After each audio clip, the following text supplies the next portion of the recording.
Om Shanti 26 October 2025 अव्यक्त महावाक्य पुनरावृत्ति 15 अक्टोबर 2007 मुरलीर सारांश संगम जुगर जीवन मुक्त स्थितिर अनुभव करिबा पाई सबु बोझ बा बंधन गुड़ी को बाबा को देई डबल लाइट हुआ। संगम जुगर जीवन मुक्त स्थितिर अनुभव करिबा पाई सबु बोझ बा बंधन गुड़ी को बाबा को देई डबल लाइट हुआ। आजी विश्व रचयिता बाप दादा निजर प्रथम रचना अति प्रिय एवं भाग्यवान पिलामानक सहित मिलन मेला करुछंती। केतेक संतान सम्मुखरे बसिछंती एवं निजर नयन द्वारा देखुछंती, किंतु चारिआडर अनेक संतान बाप दादांकर दिल भितरे समाहित होई रहिछंती। तेबे बाप दादा प्रत्येक संतानर मस्तकरे तीन प्रकारर भाग्यर तीनोटी तारका चमकुथिबार देखुछंती। गोटिए हेला बाप दादांक द्वारा श्रेष्ठ पालनार भाग्य, द्वितीयटी हेला शिक्षकंक द्वारा पाठ पढ़ार भाग्य एवं तृतीयटी हेला सद्गुरुंक द्वारा प्राप्त वरदान रूपी भाग्य गुड़िकर चमकुथिबा तारका। तेबे तुमे माने मध्य निज निजर मस्तकरे चमकुथिबा तारका गुड़ी को अनुभव करुछ तो? एमिति तो तुम मानकर सर्व संबंध बाप दादांक सहित रहिछि, पुणी भी जीवन रे एही तीनोटी संबंधर आवश्यकता रहिछि एवं तुम समस्त सिकिलधे एवं गेल्हा पिला मानंकु एहा सहजरे प्राप्त होई जाइछि। कौन प्राप्त अटे ना? निशा अछि ना? दिल भितरे एही गीत गाउछ ना? बाह बाबा बाह, बाह शिक्षक बाह, बाह सद्गुरु बाह। दुनियार लोक माने तो लौकिक गुरु जहाँको महान आत्मा बोली कहउछंती, तांको ठारू गोटिए वरदान पाइबा पाई मध्य केते चेष्टा करुछंती, किंतु तुम मानकु जन्म हेबा मात्रके बाबा अति सहजरे वरदान गुड़िकरे संपन्न करि देइछंती। एते श्रेष्ठ भाग्य प्राप्त हेबो बोली कौन केबे स्वप्नरे मध्य भाबिथिल कि जे भगवान पिता आम उपरे एभली स्वाहा होई जिवे? भक्त माने तो भगवानकर गीत गाउछंती, किंतु भगवान पिता काहार गीत गाउछंती? तुम भली भाग्यवान पिला मानकर गीत गाउछंती? एबे भी तुमे माने भिन्न भिन्न देश मानकरू केउ विमान द्वारा आसीछ? स्थूल विमान रे ना परमात्मा स्नेह रूपी विमान रे सबुआडू आसी पहुँची जाइछ? तेबे एही परमात्मा स्नेहर विमान केते सहजरे एठाकु नहीं आसुछि, कौनसी असुविधा हेउ नाही। तेणु समस्ते परमात्मा स्नेहर विमान रे आसी पहुँची जाइछ, एथिपाई अभिनंदन अभिनंदन अभिनंदन। बाप दादा प्रत्येक संतान को देखी चाहे प्रथम थर पाई आसी थांतु बा बहुत दिनरू आसु थांतु, किंतु बाप दादा समस्तंकर विशेषता को जानिछंती। बाप दादांकर कौनसी भी संतान चाहे छोट होइथाउ चाहे बड़ होइथाउ, चाहे महावीर होइथाउ कि पुरुषार्थी होइथाउ, किंतु प्रत्येक संतान गेल्हा अटे। काहींकि जानिछ? तुमे माने तो बाबा को खोजुथिल किंतु पाउ नथिल। बाप दादा किंतु तुम प्रत्येक संतान को बहुत स्नेह प्यार सहित विश्वर कोण अनुकोणरू खोजी खोजी बाहर करिछंती। तेबे सेतिकी प्रिय होइथिबारु तो खोजी खोजी बाहर करिछंती ना? काहींकि ना बाबा जानिछंती जे मोर एभली कौनसी गोटिए भी संतान नाही जहा भितरे कौनसी विशेषता नथिबो। तेबे कौनसी विशेषता ही ताकू एठाकू नेई आसीछि। अति कम रे गुप्त रूप रे आसीथिबा बाबा को चिन्हि तो पारिछ ना? मेरा बाबा तो कहिछ ना? तुमे समस्ते कहुछ ना मेरा बाबा? एमिति केही अछि जे कहुछि तेरा बाबा? केही अछि कि? समस्ते कहुछंती मेरा बाबा। तेणु विशेष हेल ना ଏତେ ବଡ଼ ବଡ଼ ବୈଜ୍ଞାନିକ ବଡ଼ ବଡ଼ VIP ଚିହ୍ନି ପାରିଲେ ନାହିଁ, କିନ୍ତୁ ତୁମେମାନେ ତ ଚିହ୍ନି ପାରିଛ ନା, ନିଜର କରିଦେଇଛ ନା। ତେଣୁ ବାବା ମଧ୍ୟ ତୁମକୁ ନିଜର କରିନେଇଛନ୍ତି। ଏହି ଖୁସିରେ ପାଳିତ ହେଉଛ ଏବଂ ଉଡ଼ୁଛ ନା। ଉଡ଼ୁଛ, ଚାଲୁନାହଁ, ଉଡ଼ୁଛ। କାହିଁକି ନା ଚାଲିଲା ବାଲା ବାବାଙ୍କ ସହିତ ନିଜ ଘରକୁ ଯାଇପାରିବେ ନାହିଁ, କାରଣ ବାବା ତ ଉଡ଼ିଲା ବାଲା ଅଟନ୍ତି। ତେଣୁ ଚାଲିବା ବାଲା କିପରି ତାଙ୍କ ସାଥିରେ ଯିବେ?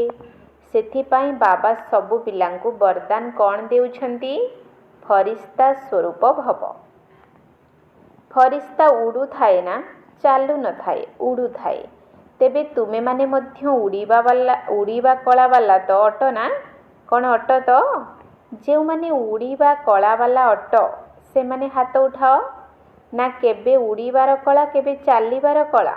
ବାବା ତୁମ ସମସ୍ତଙ୍କ ସହିତ ଗ୍ୟାରେଣ୍ଟି କରିଛନ୍ତି ଯେ ଯାହା ବି କୌଣସି ପ୍ରକାରର ବୋଝ ଯଦି ମନ ଭିତରେ ବା ବୁଦ୍ଧିରେ ରହିଛି, ତାକୁ ବାବାଙ୍କୁ ଦେଇଦିଅ।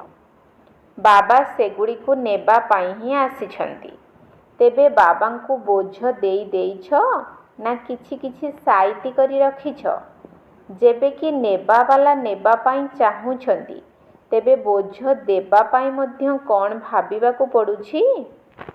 ନା 63 ଜନ୍ମର ଅଭ୍ୟାସ ଅଛି ବୋଝ ଉଠାଇବାର। ତେବେ କେତେକ ପିଲା କେବେ କେବେ କହିଥାନ୍ତି, ଆମେ ଚାହୁଁନାହୁଁ ଯେ, କିନ୍ତୁ ଅଭ୍ୟାସର ବଶବର୍ତ୍ତୀ ଅଟୁ। ତେବେ ଏବେ ତ ବଶବର୍ତ୍ତୀ ନୁହେଁ ନା। ଏବେ ବଶବର୍ତ୍ତୀ ଅଟ ନା ଶକ୍ତିଶାଳୀ ଅଟ। ତେଣୁ ବଶୀଭୂତ କେବେ ବି ହୁଅ ନାହିଁ। ତୁମେ ତ ଶକ୍ତିଶାଳୀ ଆତ୍ମା ଅଟ ନା। କ'ଣ କହୁଛ? ଶକ୍ତି ମାନେ ମଜବୁତ ଅଟ ନା? କ'ଣ ବୋଝ ଉଠାଇବାକୁ ଭଲ ଲାଗୁଛି କି? ବୋଝ ସହିତ ମୋହ ହୋଇଯାଇଛି କି? ଛାଡ଼ିଦିଅ। ଛାଡ଼ିଦେଲେ ମୁକ୍ତ ହୋଇଯିବ। ଯେହେତୁ ଛାଡ଼ୁନାହଁ, ତେଣୁ ମୁକୁଳି ପାରୁନାହଁ। ତେବେ ଛାଡ଼ିବାର ଆଧାର ହେଲା ଦୃଢ଼ ସଂକଳ୍ପ। କେହି କେହି କହୁଛନ୍ତି, ଆମେ ଦୃଢ଼ ସଂକଳ୍ପ ତ କରୁଛୁ, କିନ୍ତୁ ପୁଣି ବି ହେଉନାହିଁ। କାରଣ କ'ଣ? ତେବେ ଦୃଢ଼ ସଂକଳ୍ପ ତ କରୁଛ, କିନ୍ତୁ କରିଥିବା ଦୃଢ଼ ସଂକଳ୍ପକୁ ପରେ ଆଉ ଦୋହରାଉ ନାହଁ। ତେଣୁ ବାରମ୍ବାର ମନ ଭିତରେ ଦୋହରାଅ ଏବଂ ତାକୁ ହୃଦୟଙ୍ଗମ କର। ବୋଝ କ'ଣ ଏବଂ ଡବଲ ଲାଇଟ୍ ସ୍ଥିତିର ଅନୁଭବ କ'ଣ? ଅନୁଭୂତି କରିବାର କୋର୍ସକୁ ଏବେ ଆଉ ଟିକିଏ ଧ୍ୟାନ ଦିଅ। କହିବା ଏବଂ ଭାବିବା ତ କରୁଛ, କିନ୍ତୁ ଏବେ ଦିଲରେ ହୃଦୟଙ୍ଗମ କର। ବୋଝ କ'ଣ ଏବଂ ଡବଲ ଲାଇଟ୍ ସ୍ଥିତି କ'ଣ? ଦୁଇଟିର ଅନ୍ତରକୁ ସମ୍ମୁଖରେ ରଖ। କାହିଁକି ନା ବାପ୍ ଦାଦା ଏବେ ସମୟ ପାଖେଇ ଆସୁଥିବାରୁ ସବୁ ପିଲାଙ୍କ ଭିତରେ କ'ଣ ଦେଖିବାକୁ ଚାହୁଁଛନ୍ତି? ଯାହା କହୁଛ ତାକୁ କରି ଦେଖାଅ। ଯାହା ଭାବୁଛ ତାକୁ ସ୍ୱରୂପରେ ଆଣ। କାହିଁକି ନା ମୁକ୍ତି ଏବଂ ଜୀବନ ମୁକ୍ତି ତୁମର ଜନ୍ମସିଦ୍ଧ ଅଧିକାର ମଧ୍ୟ ଅଟେ ଏବଂ ପିତାଙ୍କର ସମ୍ପତ୍ତି ମଧ୍ୟ ଅଟେ। ତୁମେମାନେ ସମସ୍ତଙ୍କୁ ଏହି ନିମନ୍ତ୍ରଣ ଦେଉଛ ନା, ଏଠାକୁ ଆସି ମୁକ୍ତି ଏବଂ ଜୀବନ ମୁକ୍ତିର ସମ୍ପତ୍ତି ଦିଅ। ତେଣୁ ନିଜେ ନିଜକୁ ପଚାର, କ'ଣ ମୁକ୍ତିଧାମରେ ମୁକ୍ତିର ଅନୁଭବ ଏବଂ ସତ୍ୟ ଯୁଗରେ ଜୀବନ ମୁକ୍ତିର ଅନୁଭବ କରିବ, ନା ଏବେ ସଙ୍ଗମ ଯୁଗରେ ମୁକ୍ତି ଜୀବନ ମୁକ୍ତିର ସଂସ୍କାର ତିଆରି କରିବ? କାହିଁକି ନା ତୁମେମାନେ କହୁଛ ନା ଯେ ଆମେ ଏବେ ନିଜର ଈଶ୍ୱରୀୟ ସଂସ୍କାର ଦ୍ୱାରା ଦୈବୀ ସଂସାର ନିର୍ମାଣ କରୁଛୁ। ନିଜର ସଂସ୍କାର ଦ୍ୱାରା ନୂଆ ସଂସାର ତିଆରି କରୁଛୁ। ତେବେ ଏହି ସଙ୍ଗମ ଯୁଗରେ ହିଁ ମୁକ୍ତି ଏବଂ ଜୀବନ ମୁକ୍ତିର ସଂସ୍କାର ପ୍ରକଟ ହେବା ଦରକାର ନା। ତେଣୁ ଚେକ୍ କର ଯେ ସର୍ବବନ୍ଧନ ଗୁଡ଼ିକରୁ ମୋର ମନ ଏବଂ ବୁଦ୍ଧି ମୁକ୍ତ ହେଲାଣି ତ? କାହିଁକି ନା ବ୍ରାହ୍ମଣ ଜୀବନରେ ପୂର୍ବ ଜୀବନର ଅନେକ ପ୍ରକାରର ବନ୍ଧନରୁ ମୁକ୍ତ ହୋଇଯାଇଛ, କିନ୍ତୁ ସବୁ ପ୍ରକାରର ବନ୍ଧନଠାରୁ ମୁକ୍ତ ହୋଇଛ ନା କିଛି କିଛି ବନ୍ଧନ ଏବେ ମଧ୍ୟ ତୁମକୁ ବାନ୍ଧି ରଖିଛି? ଏହି ବ୍ରାହ୍ମଣ ଜୀବନରେ ମୁକ୍ତି ଏବଂ ଜୀବନ ମୁକ୍ତିର ଅନୁଭବ କରିବା ହିଁ ବ୍ରାହ୍ମଣ ଜୀବନର ଶ୍ରେଷ୍ଠତା ଅଟେ। କାହିଁକି ନା ସତ୍ୟ ଯୁଗରେ ଜୀବନ ମୁକ୍ତ ବା ଜୀବନ ବନ୍ଧନ ଦୁଇଟି ଯାକର ହିଁ ଜ୍ଞାନ ନଥିବ। ଏହାକୁ କେବଳ ଏବେ ହିଁ ଅନୁଭବ କରିପାରିବ। ଜୀବନ ମୁକ୍ତି କ'ଣ, ଜୀବନ ବନ୍ଧନ କ'ଣ? କାହିଁକି ନା ତୁମମାନଙ୍କର ପ୍ରତିଜ୍ଞା ହେଉଛି, ଅନେକ ଥର ତ ପ୍ରତିଜ୍ଞା କରିସାରିଛ। କ'ଣ ପ୍ରତିଜ୍ଞା କରିଛ ମନେ ଅଛି? ଯଦି କାହାକୁ ପଚାରିବ ତୁମର ଏହି ବ୍ରାହ୍ମଣ ଜୀବନର ଲକ୍ଷ୍ୟ କ'ଣ, ତେବେ ଉତ୍ତର କ'ଣ ଦେଉଛ? ବାପ୍ ସମାନ ହେବୁ। ଏହା ତ ପକ୍କା ଅଟେ ନା। ବାପ୍ ସମାନ ହେବାର ଅଛି ନା ଅଳ୍ପ ଅଳ୍ପ ହେବ? ତେଣୁ ସମାନ ତ ହେବ ନା ଅଳ୍ପ କିଛି ହୋଇଗଲେ ମଧ୍ୟ ଚଳିବ ତ? ତାକୁ ସମାନ ତ କୁହାଯିବ ନାହିଁ ନା। ତେବେ ବାବା ତ ମୁକ୍ତ ଅଟନ୍ତି ନା ବନ୍ଧନ ମୁକ୍ତ ଅଟନ୍ତି? ଯଦି କୌଣସି ପ୍ରକାରର ଚାହେ ଦେହର ହେଉ ବା ଦେହର କୌଣସି ସମ୍ବନ୍ଧର ହେଉ, ମାତା ପିତା ବନ୍ଧୁ ସଖାଙ୍କ ସହିତ ମଧ୍ୟ ନଥାଇ କିନ୍ତୁ ଦେହ ସହିତ କର୍ମେନ୍ଦ୍ରିୟ ଗୁଡ଼ିକର ଯେଉଁ ସମ୍ବନ୍ଧ ରହିଛି, ସେଗୁଡ଼ିକ ମଧ୍ୟରୁ ଯଦି କାହାର ବି ବନ୍ଧନ ରହିଛି ବା କୌଣସି ଅଭ୍ୟାସର ବନ୍ଧନ ରହିଛି ବା ସ୍ୱଭାବର ବନ୍ଧନ ରହିଛି ବା ପୁରୁଣା ସଂସ୍କାରର ମଧ୍ୟ ବନ୍ଧନ ରହିଛି, ତେବେ ବାପ୍ ସମାନ କିପରି ହେଲ? କିନ୍ତୁ ପ୍ରତିଦିନ ପ୍ରତିଜ୍ଞା କରି ଚାଲିଛ ଯେ ମୋତେ ବାବାଙ୍କ ସମାନ ହିଁ ହେବାର ଅଛି। ଯଦି ହାତ ଉଠା କରାଯାଉଛି, ତେବେ ସମସ୍ତେ କ'ଣ କହୁଛନ୍ତି? ଲକ୍ଷ୍ମୀ ନାରାୟଣ ହେବୁ। ବାପ୍ ଦାଦାଙ୍କୁ ମଧ୍ୟ ଖୁସି ଲାଗୁଛି ଯେ ପିଲାମାନେ ବହୁତ ଭଲ ଭଲ ପ୍ରତିଜ୍ଞା କରୁଛନ୍ତି, କିନ୍ତୁ ପ୍ରତିଜ୍ଞାର ଲାଭ ଉଠାଉ ନାହାନ୍ତି। ପ୍ରତିଜ୍ଞା ଅର୍ଥାତ୍ ୱାଇଦା ଏବଂ ଫାଇଦାର ସନ୍ତୁଳନ ରଖିବା ଜାଣିନାହାନ୍ତି। ତେଣୁ ୱାଇଦାର ଫାଇଲ ବାପ୍ ଦାଦାଙ୍କ ପାଖରେ ବହୁତ ବଡ଼ ହୋଇଗଲାଣି ଏବଂ ସେଠାରେ ସମସ୍ତଙ୍କର ଫାଇଲ ଅଛି। ସେହିଭଳି ଫାଇଦାର ମଧ୍ୟ ଫାଇଲ ରହିବା ଦରକାର। ଯଦି ଦୁଇଟିର ସନ୍ତୁଳନ ରହିବ, ତେବେ କେତେ ଭଲ ଲାଗିବ। ଏମାନେ ସବୁ ସେବାକେନ୍ଦ୍ର ଗୁଡ଼ିକର ଟିଚର ମାନେ ବସିଛନ୍ତି ନା? ଏମାନେ ତ ସେବାକେନ୍ଦ୍ରର ନିବାସୀ ଅଟନ୍ତି ନା? ତେବେ ସମାନ ହେବାବାଲା ହେଲ ନା? ସେଣ୍ଟରରେ ରହୁଥିବା ନିମିତ୍ତ ପିଲାମାନେ ତ ସମାନ ହେବା ଦରକାର ନା? ଏବେ ସମାନ ମଧ୍ୟ ଅଟନ୍ତି, କିନ୍ତୁ କେବେ କେବେ ଟିକିଏ ଚପଳତା କରିଦେଉଛନ୍ତି। ବାପ୍ ଦାଦା ତ ସବୁ ପିଲାଙ୍କର ସାରା ଦିନର ହାଲ ଏବଂ ଚାଲ ଉଭୟକୁ ଦେଖୁଛନ୍ତି ନା? ତୁମମାନଙ୍କ ଦାଦି ମଧ୍ୟ ବତନରେ ତ ଥିଲେ ନା? ତେଣୁ ଦାଦି ମଧ୍ୟ ଦେଖୁଥିଲେ ଏବଂ କ'ଣ କହୁଥିଲେ ଜାଣିଛ? କହୁଥିଲେ, ବାବା କ'ଣ ଏଭଳି ବି ହେଉଛି, ଏହିଭଳି ସବୁ ହେଉଛି, ଏହିଭଳି କରୁଛନ୍ତି, ଆପଣ ବସି ଦେଖୁଛନ୍ତି। ଶୁଣିଲ ତ ତୁମର ଦାଦି କ'ଣ ଦେଖିଲେ? ତେଣୁ ଏବେ ବାପ୍ ଦାଦା ଏହି କଥା ଦେଖିବାକୁ ଚାହୁଁଛନ୍ତି ଯେ ପ୍ରତ୍ୟେକ ସନ୍ତାନ ମୁକ୍ତି ଏବଂ ଜୀବନ ମୁକ୍ତି ରୂପୀ ସମ୍ପତ୍ତିର ଅଧିକାରୀ ହେଉ। କାହିଁକି ନା ଏବେ ହିଁ ସମ୍ପତ୍ତି ମିଳୁଛି। ସତ୍ୟଯୁଗରେ ତ ସ୍ୱାଭାବିକ ଜୀବନ ଶୈଳୀ ହୋଇଯିବ। ବର୍ତ୍ତମାନ ଅଭ୍ୟାସ ହିଁ ସ୍ୱାଭାବିକ ଜୀବନ ପାଲଟିଯିବ। କିନ୍ତୁ ସମ୍ପତ୍ତିର ଅଧିକାର ଏବେ ସଙ୍ଗମ ଯୁଗରେ ହିଁ ମିଳୁଛି। ସେଥିପାଇଁ ବାପ୍ ଦାଦା ଏହି କଥା ଚାହୁଁଛନ୍ତି ଯେ ସମସ୍ତେ ନିଜେ ଚେକ୍ କରନ୍ତୁ। ଯଦି କୌଣସି ବନ୍ଧନ ତୁମକୁ ଆକର୍ଷିତ କରୁଛି, ତେବେ ତା'ର କାରଣ କ'ଣ? ଚିନ୍ତା କର ଏବଂ ତା ସହିତ ନିବାରଣ ମଧ୍ୟ ଚିନ୍ତା କର। ନିବାରଣ ମଧ୍ୟ ବାପ୍ ଦାଦା ଅନେକ ଥର ଭିନ୍ନ ଭିନ୍ନ ରୂପରେ ଶୁଣାଇ ସାରିଛନ୍ତି। ସର୍ବଶକ୍ତିର ମଧ୍ୟ ବରଦାନ ଦେଇଛନ୍ତି। ସର୍ବଗୁଣ ରୂପୀ ସମ୍ପତ୍ତି ମଧ୍ୟ ଦେଇଛନ୍ତି। ତେବେ ସମ୍ପତ୍ତିକୁ ବ୍ୟବହାର କରିଲେ ହିଁ ସମ୍ପତ୍ତି ବଢ଼ିଥାଏ। ବାବା ଦେଖୁଛନ୍ତି ସମ୍ପତ୍ତି ମଧ୍ୟ ସମସ୍ତଙ୍କ ପାଖରେ ଅଛି। ସମସ୍ତଙ୍କର ଷ୍ଟକକୁ ମଧ୍ୟ ଦେଖୁଛନ୍ତି। ତୁମମାନଙ୍କର ବୁଦ୍ଧି ହିଁ ଷ୍ଟକ ରୁମ୍ ଅଟେ। ତେଣୁ ବାପ୍ ଦାଦା ସମସ୍ତଙ୍କର ଷ୍ଟକକୁ ଦେଖୁଛନ୍ତି। ଷ୍ଟକରେ ତ ଅଛି, କିନ୍ତୁ ସମ୍ପତ୍ତିକୁ ସମୟ ଅନୁସାରେ କାର୍ଯ୍ୟରେ ଲଗାଉନାହଁ। କେବଳ ଜ୍ଞାନର ପଏଣ୍ଟ ହିସାବରେ ଚିନ୍ତା କରୁଛ। ଏହା କରିବାର ନାହିଁ, ଏହା କରିବାର ଅଛି, କେବଳ ପଏଣ୍ଟ ରୂପରେ ବ୍ୟବହାର କରୁଛ। ଏହିଭଳି ଭାବୁଛନ୍ତି, କିନ୍ତୁ ନିଜେ ପଏଣ୍ଟ ଅର୍ଥାତ୍ ବିନ୍ଦୁ ହୋଇ ଜ୍ଞାନର ପଏଣ୍ଟ ଗୁଡ଼ିକୁ ବ୍ୟବହାର କରୁନାହଁ। ସେଥିପାଇଁ ପଏଣ୍ଟ ଗୁଡ଼ିକ ଷ୍ଟକରେ ହିଁ ରହିଯାଉଛି। ତେଣୁ ସେଗୁଡ଼ିକୁ ଯଦି ନିଜେ ପଏଣ୍ଟ ସ୍ୱରୂପ ହୋଇ କାର୍ଯ୍ୟରେ ଲଗାଇବ, ତେବେ ସବୁ ସମସ୍ୟାର ନିବାରଣ ହୋଇଯିବ। କହୁଛ ମଧ୍ୟ ଏଭଳି କରିବାର ନାହିଁ, ପୁଣି ବି ଭୁଲି ଯାଉଛ। କହିବା ସହିତ ଭୁଲି ବି ଯାଉଛ। ତେବେ ବିଧି ମଧ୍ୟ ଏତେ ସହଜ ଶୁଣାଉଛୁ, ଯାହାକି ଏହି ସଙ୍ଗମ ଯୁଗରେ କେବଳ ବିନ୍ଦୁର ହିଁ କମାଲ ଅଟେ। ବାସ୍ କେବଳ ବିନ୍ଦୁକୁ ହିଁ ବ୍ୟବହାର କର। ଅନ୍ୟ କୌଣସି ମାତ୍ରା ଲଗାଇବାର ଆବଶ୍ୟକତା ନାହିଁ। କେବଳ 3ଟି ବିନ୍ଦୁକୁ ବ୍ୟବହାର କର। ଆତ୍ମା ବିନ୍ଦୁ, ବାବା ବିନ୍ଦୁ ଏବଂ ଡ୍ରାମା ବିନ୍ଦୁ। ଯଦି ଏହି 3ଟି ବିନ୍ଦୁକୁ ବ୍ୟବହାର କରି ଚାଲିବ ତେବେ ବାପ୍ ସମାନ ହେବାରେ କୌଣସି ଅସୁବିଧା ହେବ ନାହିଁ। ଲଗାଇବାକୁ ଚାହୁଁଛ ବିନ୍ଦୁ, କିନ୍ତୁ ଲଗାଇବା ସମୟରେ ହାତ ହଲି ଯାଉଛି, ଯାହାଦ୍ୱାରା ପ୍ରଶ୍ନବାଚକ ବା ବିସ୍ମୟବାଚକ ଚିହ୍ନ ହୋଇଯାଉଛି। ସେଠାରେ ହାତ ହଲି ଯାଉଛି, ଏଠାରେ ବିନ୍ଦୁ ହଲି ଯାଉଛି। ନଚେତ୍ 3ଟି ବିନ୍ଦୁକୁ ସ୍ମୃତିରେ ରଖିବା କ'ଣ ବଡ଼ କଥା?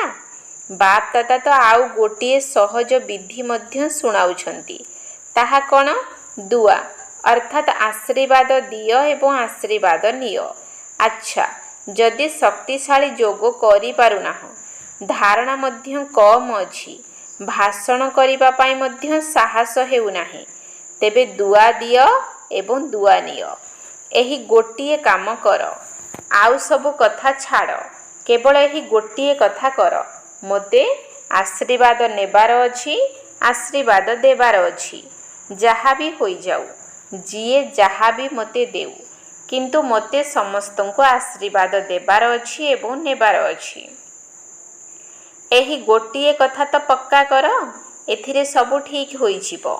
ଯଦି ଅନ୍ୟକୁ ଦୁଆ ଦେବ ଏବଂ ସେମାନଙ୍କଠାରୁ ଦୁଆ ନେବ, ତେବେ କ'ଣ ଏହାଦ୍ୱାରା ଗୁଣ ଏବଂ ଶକ୍ତି ଆସିପାରିବ ନାହିଁ?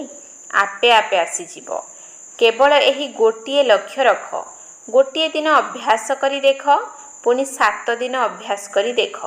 ଯଦି ଆଉ କିଛି କଥା ବୁଦ୍ଧିକୁ ଆସୁନାହିଁ, ତେବେ ଏହି ଗୋଟିଏ କଥା ତ ଆସିପାରିବ ନା? ଯାହା ବି ହୋଇଯାଉ, ମୋତେ ଆଶୀର୍ବାଦ ଦେବାର ଅଛି ଏବଂ ନେବାର ଅଛି। ଏତିକି ତ କରିପାରିବ ନା ନାହିଁ? କରିପାରିବ? ଆଚ୍ଛା, ଏଠାରୁ ଗଲା ପରେ ପରୀକ୍ଷା କରି ଦେଖ। ଏହାଦ୍ୱାରା ଆପେ ଆପେ ସମସ୍ତେ ଯୋଗଯୁକ୍ତ ହୋଇଯିବ। କାରଣ ବ୍ୟର୍ଥ କର୍ମ ତ କରିବ ହିଁ ନାହିଁ। ତେବେ ଯୋଗଯୁକ୍ତ ତ ହୋଇଗଲ ନା। କିନ୍ତୁ ଲକ୍ଷ୍ୟ ରଖ, ଦୁଆ ଦେବି ଏବଂ ଦୁଆ ନେବି। ଯିଏ ଯାହା ବି ହେଉ। ଅଭିଶାପ ମଧ୍ୟ ମିଳିବ। କ୍ରୋଧ କରିବା ଭଳି କଥା ମଧ୍ୟ ଆସିବ। କାହିଁକି ନା ତୁମେ ଯଦି ପ୍ରତିଜ୍ଞା କରିବ, ତେବେ ମାୟା ମଧ୍ୟ ଶୁଣୁଛି ନା। ତୁମେ ଯଦି ପ୍ରତିଜ୍ଞା କରିଲ, ତେବେ ସେ ମଧ୍ୟ ତାର କାମ କରିବ ନା। ତୁମେ ଯେତେବେଳେ ମାୟାଜିତ୍ ହୋଇଯିବ, ସେତେବେଳେ ଆଉ ମାୟା ଆସିବ ନାହିଁ।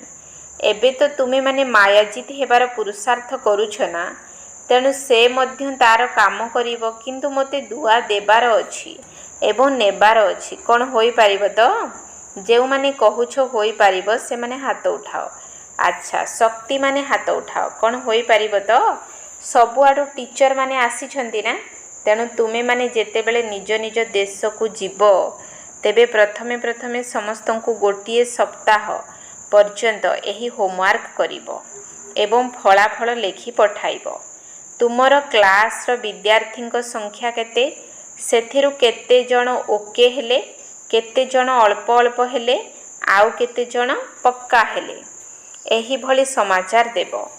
ଏତେ ଜଣ ଓକେ ଅଛନ୍ତି, ଆଉ ଏତେ ଜଣଙ୍କର ଓକେ ହେବାରେ ଟିକିଏ କମି ଅଛି। ଏହି ପାଳିରେ ଯେହେତୁ ଡବଲ ବିଦେଶୀମାନେ ଆସିଛନ୍ତି, ତେଣୁ ସେମାନେ ଡବଲ କାମ କରିବେ ନା। ପ୍ରଥମେ ଗୋଟିଏ ସପ୍ତାହର ଫଳାଫଳ ପଠାଅ, ତାପରେ ବାପ୍ ଦାଦା ଦେଖିବେ। ତେବେ ଏହା ତ ସହଜ ଅଟେ ନା, କଷ୍ଟକର ତ ନୁହେଁ ନା। ମାୟା ମଧ୍ୟ ଆସିବ। ତୁମେ କହିବ, ବାବା ମୋର ତ ଏଭଳି ସଂକଳ୍ପ ପୂର୍ବରୁ କେବେ ଆସୁନଥିଲା, ଏବେ କାହିଁକି ଆସୁଛି? ଏଭଳି ମଧ୍ୟ ହେବ, କିନ୍ତୁ ଦୃଢ଼ ନିଶ୍ଚୟ ବାଲା ଆତ୍ମାର ବିଜୟ ସୁନିଶ୍ଚିତ ଅଟେ। କାରଣ ଦୃଢ଼ତାର ଫଳ ସଫଳତା ଅଟେ। ସଫଳତା ନ ହେବାର କାରଣ ହେଲା ଦୃଢ଼ତାର କମି। ତେଣୁ ଦୃଢ଼ତା ଆଧାରରେ ସଫଳତା ପ୍ରାପ୍ତ କରିବାକୁ ହିଁ ପଡ଼ିବ। ତେବେ ସେବା ଯେପରି ଉମଙ୍ଗ ଉତ୍ସାହର ସହିତ କରୁଛ, ସେହିପରି ନିଜର ମଧ୍ୟ ସେବା କର। ସ୍ୱସେବା ଏବଂ ବିଶ୍ୱସେବା। ସ୍ୱସେବା ଅର୍ଥାତ୍ ନିଜକୁ ଚେକ୍ କରିବା ଏବଂ ନିଜକୁ ବାପ୍ ସମାନ କରିବା। ଯଦି କୌଣସି ବି କମି କମଜୋରି ଅଛି, ତେବେ ବାବାଙ୍କୁ ଦେଇଦିଅ ନା। କାହିଁକି ଜାବୁଡ଼ି ଧରିଛ? ଏସବୁ ବାବାଙ୍କୁ ଭଲ ଲାଗୁନାହିଁ। ଦୋଷ ଦୁର୍ବଳତା ଗୁଡ଼ିକୁ କାହିଁକି ପାଖରେ ରଖୁଛ? ଦେଇଦିଅ। ଦେବା ସମୟରେ ଛୋଟ ପିଲା ହୋଇଯାଅ। ଯେପରି ଛୋଟ ପିଲା କୌଣସି ଜିନିଷକୁ ଯଦି ସମ୍ଭାଳି ନ ପାରିବ, ବା କୌଣସି ଜିନିଷ ତାର ପସନ୍ଦ ନଥାଏ, ତେବେ ସେ କ'ଣ କରେ? କହିବ ମମି ପାପା ଏହାକୁ ତୁମେ ନେଇଯାଅ। ସେହିପରି କୌଣସି ପ୍ରକାରର ବୋଝ ବା ବନ୍ଧନ ଯାହାକି ତୁମକୁ ଭଲ ଲାଗୁନାହିଁ, କାହିଁକି ନା ବାପ ଦାଦା ଦେଖୁଛନ୍ତି, ଗୋଟିଏ ପଟେ ଏକଥା ଭାବୁଛ ଯେ ଏହା ତ ଭଲ କଥା ନୁହେଁ, ଠିକ୍ କଥା ନୁହେଁ, କିନ୍ତୁ କ'ଣ କରିବି, କିପରି କରିବି? ତେବେ ଏହା ତ ଭଲ ନୁହେଁ ନା।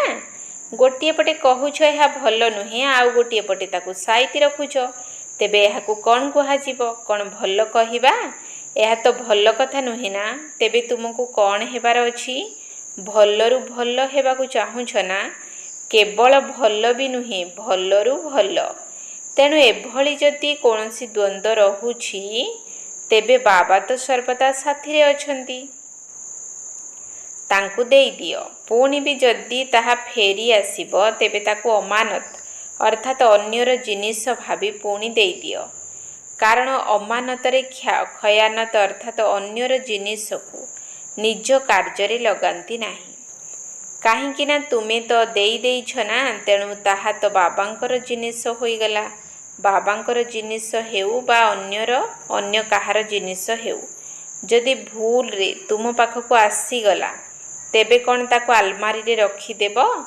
କ'ଣ ରଖିଦେବ? ବାହାର କରିଦେବ ନା। ଯେମିତି ବି ହେଉ ତାକୁ ବାହାର କରିଦେବ ନା, କେବେ ବି ରଖିବ ନାହିଁ। ତେବେ ଏଗୁଡ଼ିକୁ କାହିଁକି ରଖିଛ? ଦେଇଦିଅ। ବାବା ତ ନେବା ପାଇଁ ହିଁ ଆସିଛନ୍ତି, ଆଉ ତ କିଛି ତୁମ ପାଖରେ ନାହିଁ ଯାହାକି ଦେଇପାରିବ। କିନ୍ତୁ ଏଗୁଡ଼ିକୁ ତ ଦେଇପାରିବ ନା। ଏହା ତ ଅରଖ ଫୁଲ ଭଳି ଅଟେ ନା, ତେଣୁ ଦେଇଦିଅ। କ'ଣ ସାଇତି ରଖିବାକୁ ଭଲ ଲାଗୁଛି କି?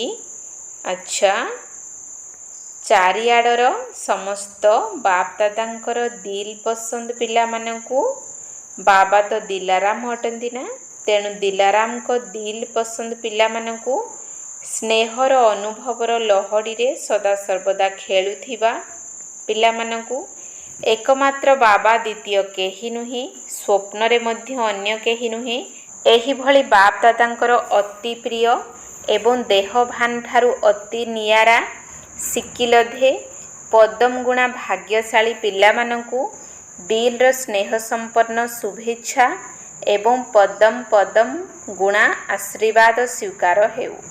ଏହା ସହିତ ବାଳକ ତଥା ମାଲିକ ପିଲାମାନଙ୍କୁ ବାପ ଦାଦାଙ୍କର ନମସ୍ତେ।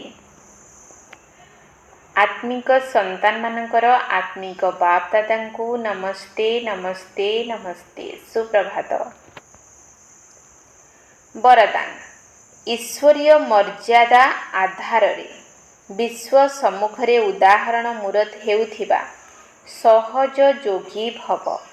ଈଶ୍ୱରୀୟ ମର୍ଯ୍ୟାଦା ଆଧାରରେ ବିଶ୍ୱ ସମ୍ମୁଖରେ ଉଦାହରଣ ମୂରତ ହେଉଥିବା ସହଜ ଯୋଗୀ ଭବ। ବିଶ୍ୱ ସମ୍ମୁଖରେ ଉଦାହରଣ ହେବା ପାଇଁ ଅମୃତ ବେଳାଠାରୁ ରାତ୍ରି ପର୍ଯ୍ୟନ୍ତ ଯାହା ସବୁ ଈଶ୍ୱରୀୟ ମର୍ଯ୍ୟାଦା ଗୁଡ଼ିକ ରହିଛି, ସେହି ଅନୁସାରେ ଚାଲୁଥାଅ। ବିଶେଷ କରି ଅମୃତ ବେଳାର ମହତ୍ତ୍ୱକୁ ଜାଣି ସେହି ସମୟରେ ଯଦି ନିଜର ସ୍ଥିତିକୁ ଶକ୍ତିଶାଳୀ କରିଦେବ, ତେବେ ସାରା ଦିନର ଜୀବନ ମହାନ ହୋଇଯିବ। ଯଦି ଅମୃତ ବେଳାରେ ବିଶେଷ ଭାବରେ ବାବାଙ୍କ ଠାରୁ ନିଜ ଭିତରେ ଶକ୍ତି ଗୁଡ଼ିକୁ ଭରି ନେବ, ତେବେ ଶକ୍ତି ସ୍ୱରୂପ ହୋଇ ଚାଲିବ ଦ୍ୱାରା କୌଣସି ବି କାର୍ଯ୍ୟ କଷ୍ଟକର ଅନୁଭବ ହେବ ନାହିଁ ଏବଂ ମର୍ଯ୍ୟାଦା ପୂର୍ବକ ଜୀବନ ବ୍ୟତୀତ କରିବା ଦ୍ୱାରା ସହଜ ଯୋଗୀର ସ୍ଥିତି ମଧ୍ୟ ସହଜରେ ହୋଇଯିବ। ତାପରେ ବିଶ୍ୱ ତୁମର ଜୀବନକୁ ଦେଖି ନିଜର ଜୀବନ ତିଆରି କରିବ। ସ୍ଲୋଗାନ। ନିଜର ଚାଲିଚଳନ ଏବଂ ଚେହେରା ଦ୍ୱାରା ପବିତ୍ରତା ରୂପୀ ଶ୍ରେଷ୍ଠତାର ଅନୁଭବ କରାଅ। ନିଜର ଚାଲିଚଳନ ଏବଂ ଚେହେରା ଦ୍ୱାରା ପବିତ୍ରତା ରୂପୀ ଶ୍ରେଷ୍ଠତାର ଅନୁଭବ କରାଅ। ଅବ୍ୟକ୍ତ ଇଶାରା। ନିଜ ପ୍ରତି ଏବଂ ସମସ୍ତଙ୍କ ପ୍ରତି ନିଜର ସଂକଳ୍ପ ଦ୍ୱାରା ଯୋଗର ଶକ୍ତି ଗୁଡ଼ିକୁ ପ୍ରୟୋଗ କର। ପ୍ରୟୋଗୀ ଆତ୍ମା ସର୍ବଦା ନିଜର ସଂସ୍କାର ଗୁଡ଼ିକ ଉପରେ, ପ୍ରକୃତି ଦ୍ୱାରା ଆସୁଥିବା ପରିସ୍ଥିତି ଗୁଡ଼ିକ ଉପରେ ଏବଂ ସର୍ବବିକାର ଉପରେ ବିଜୟୀ ହୋଇଥିବ। ଯୋଗୀ ବା ପ୍ରୟୋଗୀ ଆତ୍ମା ସମ୍ମୁଖରେ ଏହି 5 ବିକାର ରୂପୀ ସାପ ଗୁଡ଼ିକ ଗଳାର ମାଳା ଅଥବା ଖୁସିର ନୃତ୍ୟ କରିବାର ମଞ୍ଚ ପାଲଟି ଯିବେ। ଓମ୍ ଶାନ୍ତି।